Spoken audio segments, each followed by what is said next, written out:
The last award that we have is an award that should be given last because this award is our Lifetime Achievement Award. And as the name might denote, a Lifetime Achievement Award is exactly that. It's recognition of the contributions of an individual across decades of tireless work to shape fields like the broad field of wellness, the field of health and wellness coaching, to be truly an inspiration to so many people, and to be the kind of professional that I think so many of us would say, we aspire to be just like you too. And the individual who is the recipient of this Lifetime Achievement Award, it might not surprise you, but it is Michael Arloski. Join me on stage, please.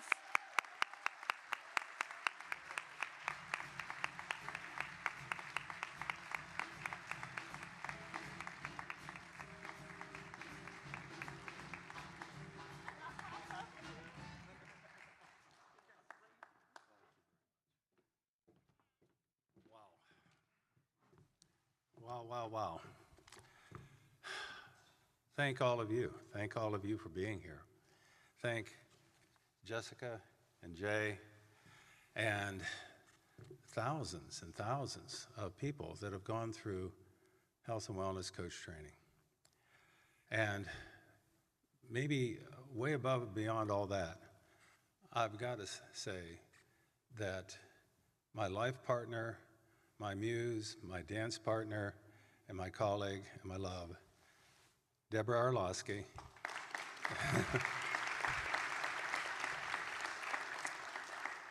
deserves so much thanks and so much appreciation for all that she does. I always tell people she does all the important things in our company. She likes to say that she puts legs under it, is what she says.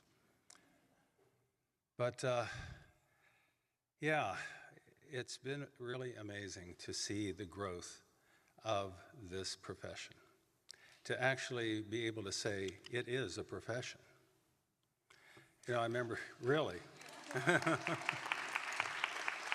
And we owe a lot of that to the people you just saw up here, that were mentioned up here, and to many others that you know, have done so much with it. To Leanne Webster and her tireless work, you know, you might say behind the scenes, but kind of leading from that very same spot. And you know, looking back, I've been fortunate to be kind of in the right place at the right time. I was so lucky. I got to go to the first wellness conference in the history of the world. I mean, way back when. You know, back when it was all, we handed out stone tablets, you know. There was nothing electronic. Actually, we handed out these 3-ring binders that were gigantic. Oh my God. But we've come a long way since then, to say the least. But I also was very fortunate to get turned on to coaching by a wonderful woman named Judy Saba. And Judy was a life coach that I met who really introduced me to the field. And it was really interesting, the story that she told about why she decided to do it.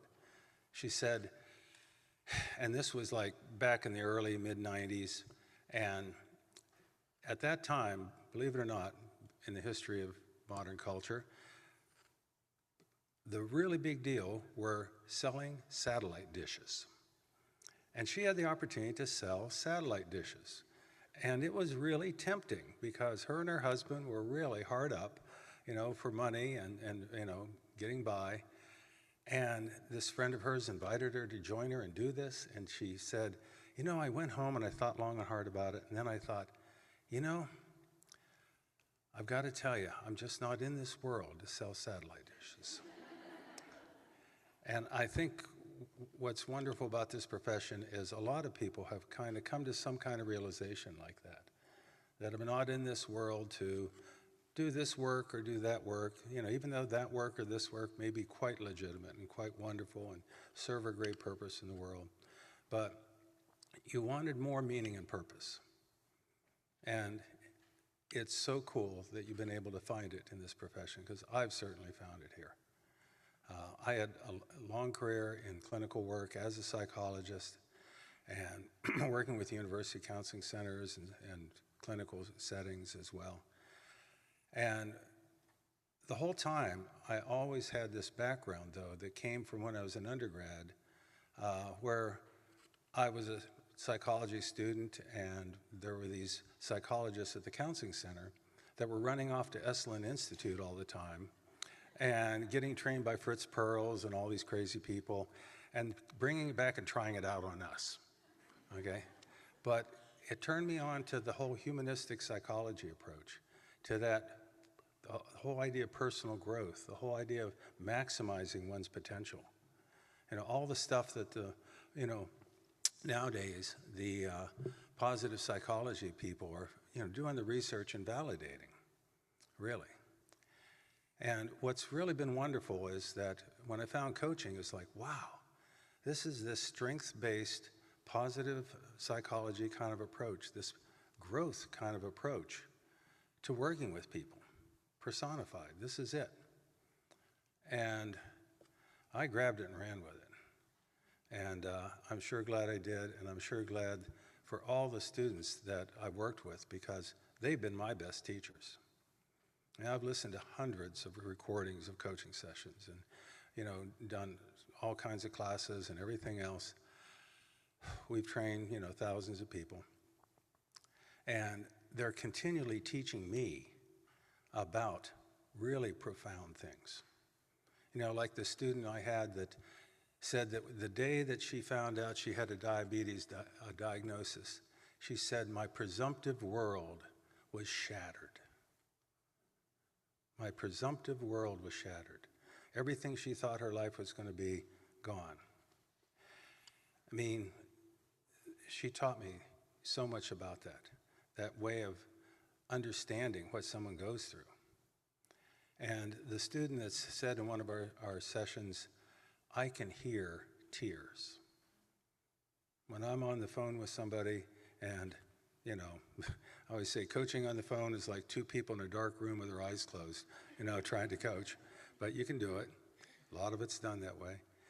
But, students like that, they really taught me so much about empathy, about all the things that we do that are so important in coaching.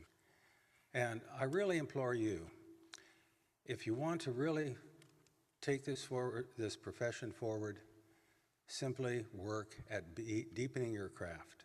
Work at being a better coach.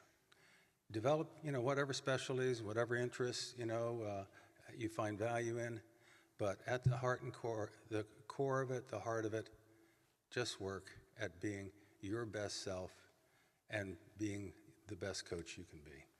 So, thank you, everybody. Thank you so much.